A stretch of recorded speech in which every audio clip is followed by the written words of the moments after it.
blocks, and these truck blocks actually are accessible if I open that door, which is really non-functional otherwise. I can actually grab those truck blocks, put them with my wheels, and be ready to go there. So they're kind of convenient sitting right there, and they don't really move around. Otherwise, as we move up, I just have a 60 volt Dewalt blower. I've been very fond of the Dewalt tools, affiliated brand way back in the day when I first bought my cordless tool, my first set of cordless tools. They were Dewalt, and I've been sticking with them ever since. Although I like the other tool brands too. It's just what I've got. Other than that, lots and lots of extension cords, and these are not all of them, but this was the best place for them. Looking up into the rafters, I've been able to take advantage of the rafters because I do not have any drawer space for these things, but I have every clamp, every clamp I have is up there somewhere, so I can at least see them. Okay, moving over here, just before I get to the shelf itself, which is just a singular View-tainer shelf because I had some extra space up there. Don't know why I have two sets, but I have two sets of the clamps that are special to the track saw, which is actually right above me there, where it actually locks into the track there. These things are brand spanking new, and I got these because they will work with the Paulk compact bench that I built. They have the correct nose to them, so I have the 4 smaller ones and a couple of longer ones as well. Other than that, they were so these are brand new. I just didn't have any other place to fit them, so I just put them right there for now. Otherwise, what you see here, of course, a lot of chemicals, some extra chalk, some bee spray up there, some lubricants. It was just a really good place to put a View-tainer-like shelf and then have additional chemical storage. And I like this because I was able to find those extra swizzle stick nozzles that go on these spray cans, so you can have really fine directionality. So really neat stuff. Okay, coming down here, so if I back up just a little bit, this is my plumbing box. This is kind of my go-to box to take into a job site if I'm going to do anything plumbing other than really rough-in drain line plumbing. And even then I can use this kit, but this may not be all the tools that I need for that. So anyway, this tool kit is probably like 40 pounds because of all the wrenches. So because it's heavy, I have it on a shelf that's dedicated to this specific toolbox. I can swap this out with other tools that are approximately the same size, but that's what it works. But I do have L brackets down here, so it's very fully supported. This thing doesn't move around, and of course it's locked in with these passive lips as well. These shelf lips. So because this is a deep dive, I'll open this up quickly and just give you a peek inside. Again, just because it's a deep dive. So looking in here in the top, you're going to see just a variety of tools that I would need inside of a job site just to get me through, including a gas meter. I like that little gas meter. In here, let me swap hands. You're going to see that there are just a lot of small parts that are generated on plumbing jobs, and sometimes you can use the extra ones if something's missing out of a kit. Plumbing shims. And then over here, just again, variety of like pull chain, the pull chain for a flusher, and some caulk and all of that. So there's that. And then down here, if I can get this one-handed, then of course here is where you see, certainly all of the wrenches that would go into it, and probably some plumber's putty and some other things in there, a couple of supplies. Okay, so that's the plumbing box. Moving down here, what you see first off is hanging. I have my electrical rig on one of those S-hooks and an eye-bolt. So it's just a nice place for it.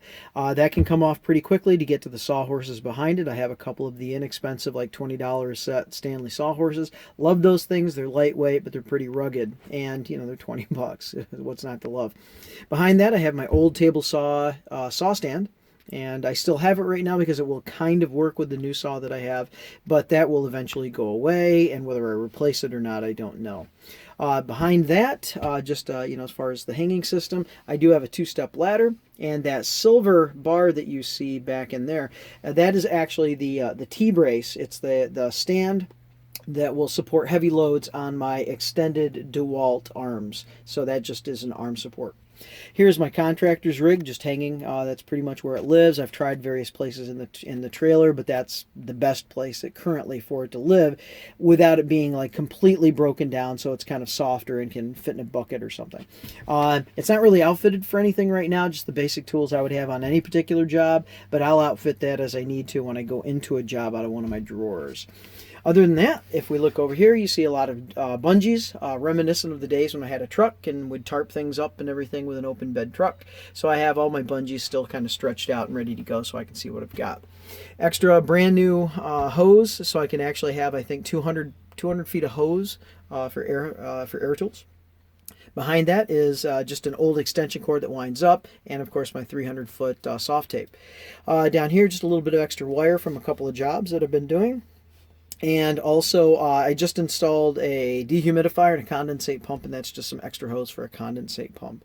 Other than that, I have my...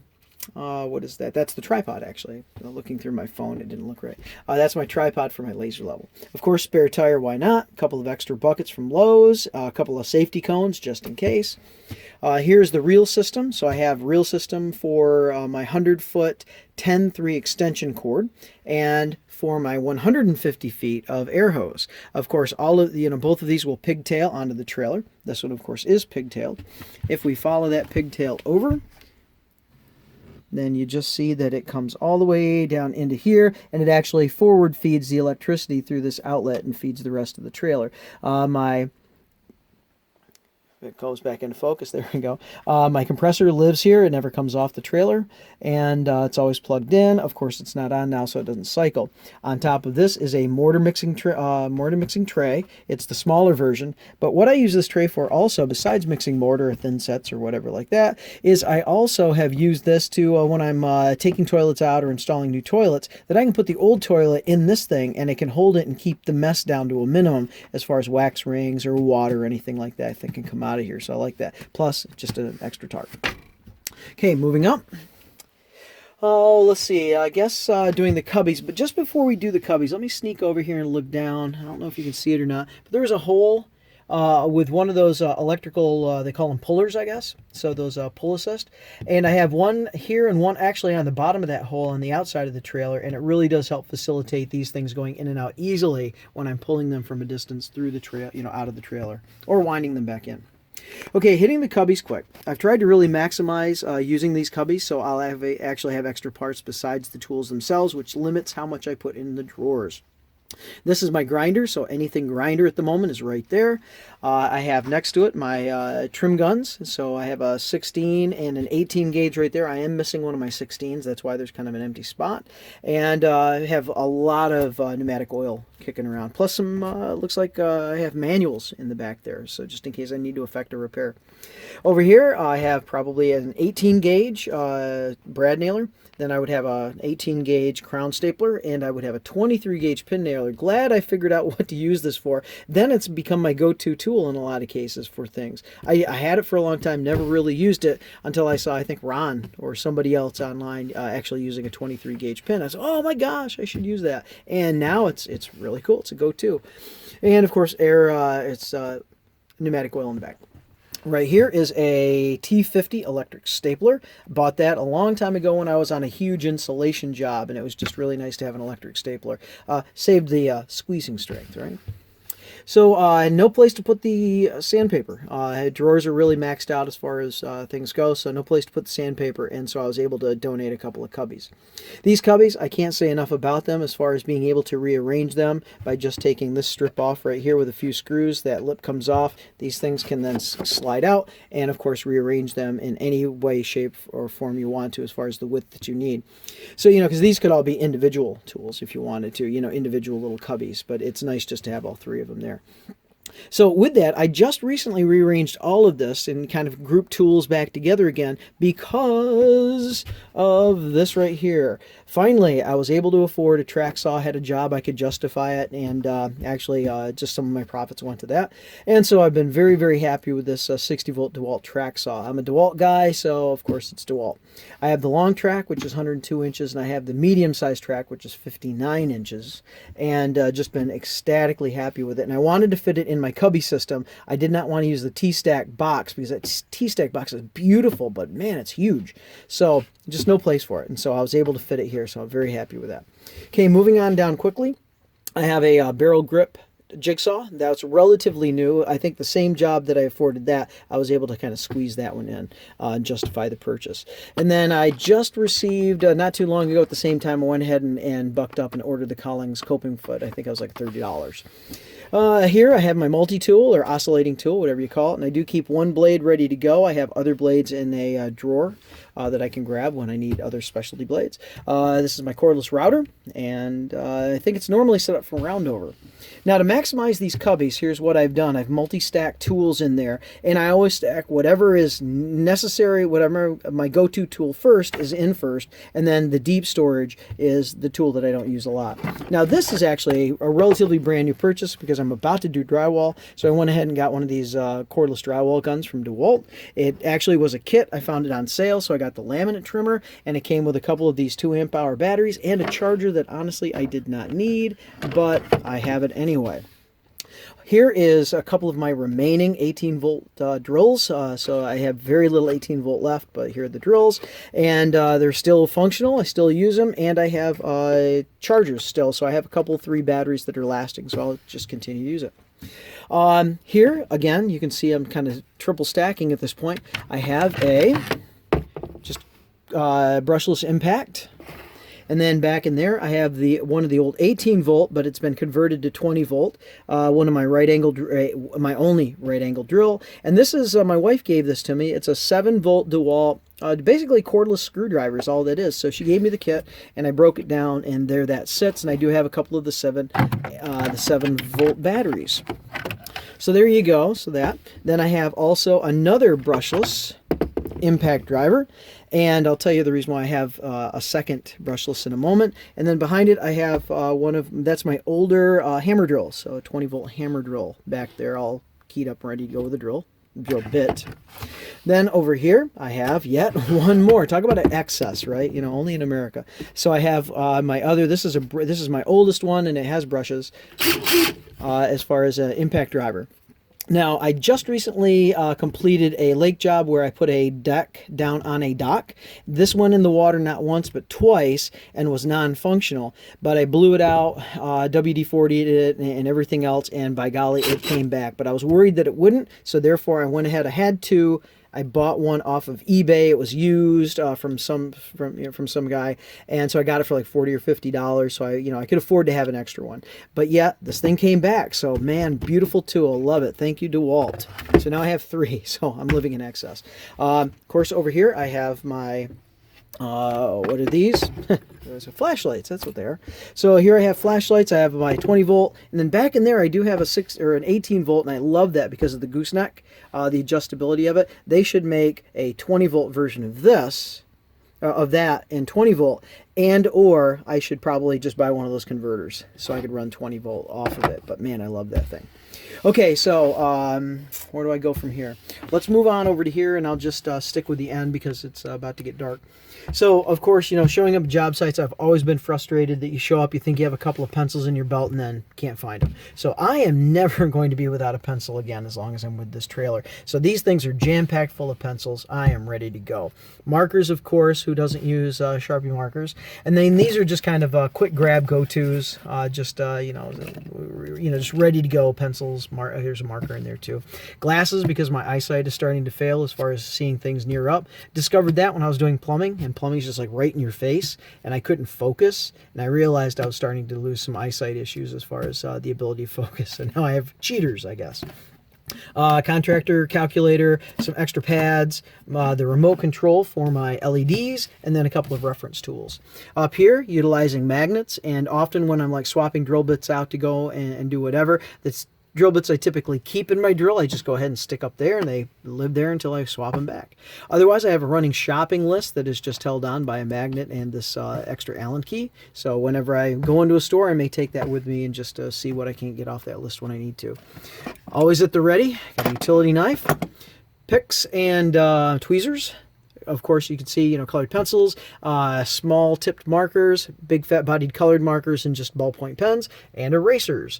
Up here, because I just got done doing a hot water heater, so I went ahead and bought a lighter, because I didn't have a lighter, didn't realize that. Drill index key, using, of course, these magnets. I've got just some, let's let that focus again. Just got some kind of grab and go tools. These are not tools that I would typically load in my tool belt, but this is if I'm working right around the trailer, I can just grab those quick. And they ride there. They actually don't fall off or anything like that. Up above on the other Vutainer shelf, I have some batteries of various sizes. I have, of course, a bunch of glues that I can go to. I've been very happy with that. So moving over here, is my hats. I don't normally wear a hat, but on a construction site, and when I do, it's because it holds my pencil. My ears just do not hold pencils, so I wear a hat, so it's my pencil holder actually. Behind that, I just have some the headlamps. Down here, I also have kind of a more rigorous headlamp. That's one that has the rechargeable through a USB. Love that thing. It's so bright, I think you could put a beam of light on the moon. Moving over here before it gets too dark, there, of course, is my light switch, and my light switch actually activates not only my LED bank, but it's just plugged in, so it's really a switched outlet is what that is. But this light up here, I just had one of those plug-in sockets, and so I plugged that in because this countertop was very dark, actually, and so by plugging that in, I actually have a very bright space there. Other than that, though, I found these two receptacles, which are not switched. They're hot all the time that the trailer's plugged in. They have been very, very, very convenient. So I love those things. I'll oftentimes just set right up out here with a table saw or my workbench, and I'll be able to plug in right there if the trailer's plugged in, and I just do whatever I need to do, and it's just quick. So I love that thing. Of course, I have air. The air goes all the way back. That's a Flexzilla Hose. And I've been very happy in the fact that it actually retracts very easily. Otherwise, though, I have air ready to go to clean off tools. Threw a magnet down there so I could never lose my trailer keys when I'm operating around the trailer so they don't fall out of my pocket. Of course, a lot of cleansers. I'm missing some Windex. I would like to have Windex there, but otherwise I have a lot of cleansers for, all those things that we do, we install, and you should clean them before you leave. Make it look like a professional install. Down here's a little bit of first aid, a couple water bottles, and some Kleenex. Down here I have my 6-foot level. That rides all the way back there right beside the compressor. And then here's my big drawer. So let me open that. And of course you see it's all labeled. Alright, so what I have in here, I have some of those corner braces that I built based on a Ron Paulk video, which was based actually on somebody else's design. So I just emulated that. This is my old coil air hose, and so I keep it because I can then extend that out and then pull it way out and clean whatever I need to a little bit farther away from the trailer without taking the reel and extending that. Otherwise, I have all my paddle mixers. I have, you can see kind of right down here, handles beginning, and the handles go all the way through, and the handles go all the way through to stone rake, shovel, a couple of shovels probably, and a hoe. I have a kind of a disassembled push broom, my kneeler board, and tile tools, knee pads, tile tools. So I've loved this drawer. I need to put my engineering bar back. It's not in there. But otherwise, there's that drawer. And of course, everything is labeled. Okay, let's move on to, I think the only thing we have left is the battery bank in the drawer, well, the cubbies in the drawer. So here's my battery bank. This is the external battery bank, just as I've accumulated things. This came with my track saw, so I was very happy to get a fast charger. It's the only fast charger I have, and it really is fast, per the other ones. I also have just other chargers. So here's a double charger with the USB ports. Here's my double 18-volt. In the back here, I actually have another 18, one of the older standalones. There's the 7-volt charger, and this is the extra charger. I don't have it plugged into anything. This is something I can grab and take in with me. That came with that drywall kit. Up here would be charged batteries. I staged this so you could actually see a couple of batteries there. Most of the time these batteries don't live there because they're on tools. But if I have them, have extras, that's where they live. Cordless Bluetooth speaker, ratchet straps, everything's labeled. A couple of extra paper towel racks, and then there's some tablet paper up there. Metal ruler on magnets, of course. Love my magnets. And let's see, what else do I have? Oh, speaking of magnets, I don't think I showed you this. You saw it, but you didn't see it. So up here, I have just some magnets actually that are drilled up in there, and then I have some kind of quick grab things that I can just snatch off. So here I have like number 2 bits, and they don't actually fall down. They stay right there. And so just a bunch of quick grab things, some drivers, and then of course you saw the surface stuff. Everything's labeled, of course, as I've said 100 times, and so I have a fish tape up there, and I have my fish stick, and actually I have 2 kits of that, so I really have 30 feet of the glow-in-the-dark fish stick. Straight edge, just was able to hang that with a couple of screws by drilling a couple of holes. Okay, down here with the cubbies, moving back. So here is my circular saw cubby. So I have 2 circular saws, one cordless, of course, so if I can grab that and get that out of the way. And then behind it is just a $50 Ryobi, and that is permanently set up, although I can change it, but it's permanently set up just to run concrete. So I'm gonna, anything masonry I'm gonna cut with that if that saw is the saw to cut with it, and I don't have to go and rent like a Target saw or something. Up above I have saw guides, and they're just held up there with magnets, and they don't really go anywhere. This one is my Sawzalls. I have a cordless and a corded, and I keep the corded Sawzall because it has the ability to orient the blade either horizontally or vertically, whereas the cordless, you can only do it vertically. So I still like that, and plus it's corded, you never really run out of power. Up here I have magnets that are holding the tools for my planers, and so I have relatively new because it's all shiny. I have a cordless planer here, 20 volt, and right now I'm running one of those generic Dewalt batteries from whatever supplier, and so I'm testing this. So I'm kind of anxious to see whether that battery, how long that lasts. I bought 2 of them together for like 60 bucks, whereas if I got 5 amp hour batteries, they'd be $127 if they were truly Dewalt. So I'm kind of anxious about whether that's going to work or not. So anyway, there you go. Then I have a Bosch power planer and all the parts for the Bosch plus a bag back in there. This is a relatively new purchase over the past maybe 4 or 5 months, and it's the skinny whole hog from Dewalt, 60 volt whole hog, but it has the skinny body for drilling really in kind of tight joist pockets. And because I've been doing a lot of work on my house, this has become critical for plumbing and things like that, getting in my joist pockets. Otherwise, I have my corded Milwaukee hammer drill. I've had this forever, and I love it. If this goes down tomorrow, I would replace it again because I love this thing. Hearing protection and magnetized, of course. I have parts that are related to both of these tools all the way back there. Like the bottom, I did a big rearrangement of these cubbies because I wanted to fit not only this in, so I needed to get a little bit bigger here, but I wanted to fit this in. And this is my, I've had this for about 6 months. This is a cordless vacuum. It's the middle-sized DeWalt vacuum. There's a small one, and then there's a much larger one. This is the middle-sized. It does pretty well. So I wanted to have a space for this on the shelf. Now, in order to make this work, this is what I did to this cubby. So I had my sanders. My sanders had been either up or down in whatever cubbies, and I simply made this divider. This divider's only slid in there. That is not actually nailed or screwed to anything, so it's just slid in, and that gives me 2 levels. So I can just back up here a little bit. You can see, so I have my 2 palm sanders. My palm sanders are actually nested right on the those punch outs. And so I have the 2 punch outs, and so that kind of locks them in anyway, even though there's a lip here. And then I have an extra free one that I can take on to a workbench and work, punch the sandpaper out to make the vacuum systems work. Of course, I have my palm sander there. All of my palm sander pads are actually in the back behind there, so I've got a whole bunch of sanding pads back there. And then this is my just my Weekender Black & Decker belt sander, and it just won't die. I've had this thing for like 20-25 years. It won't die, and so I keep on using it. I would like a cordless one, but I just can't justify not using that or getting rid of it because it's still going strong.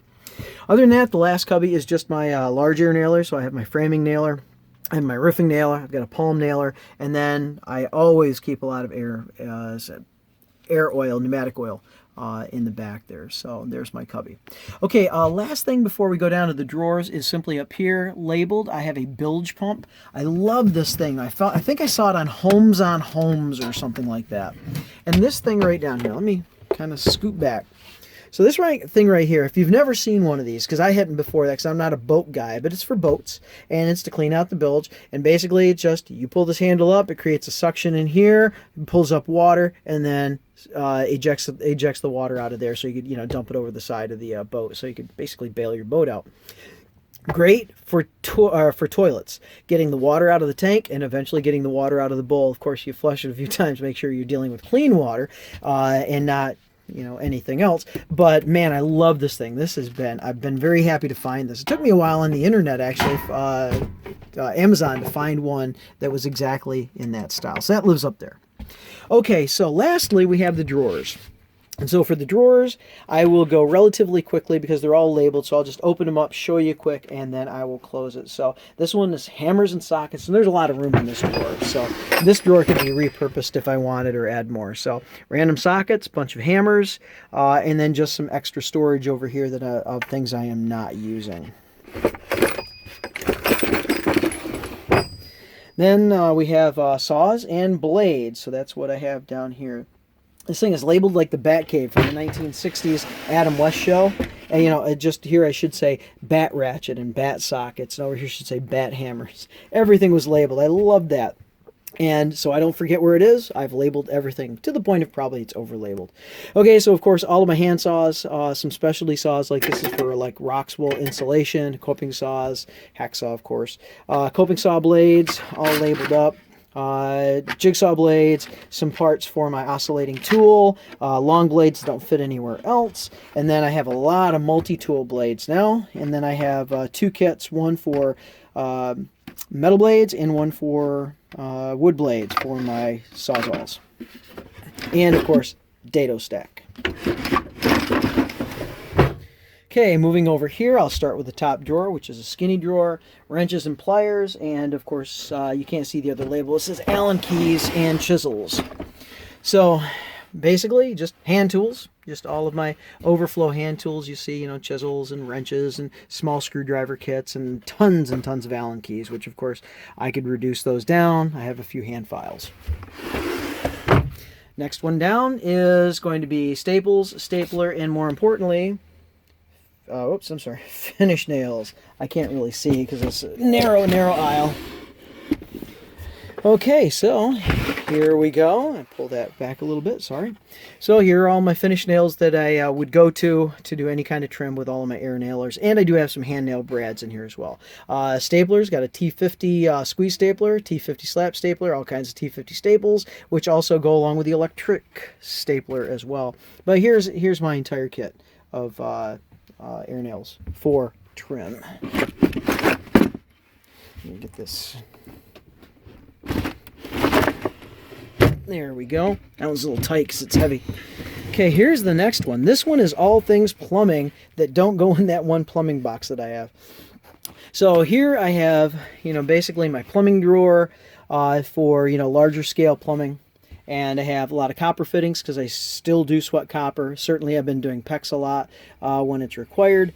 Still have my glues, my cement, you know, the cements and everything for PVC, PEX tools, which I have redundancies, by the way, just in case you're doing a PEX job and my ratchet cincher goes down. I actually have an extra one of those just in case, because otherwise I would be dead in the water. The ability to sweat copper, so everything sweating copper is in here, as well as a couple of extra tools like my reamer tool and such. And this is kind of nice. This is a fireproof cloth for doing sweating really close to wood.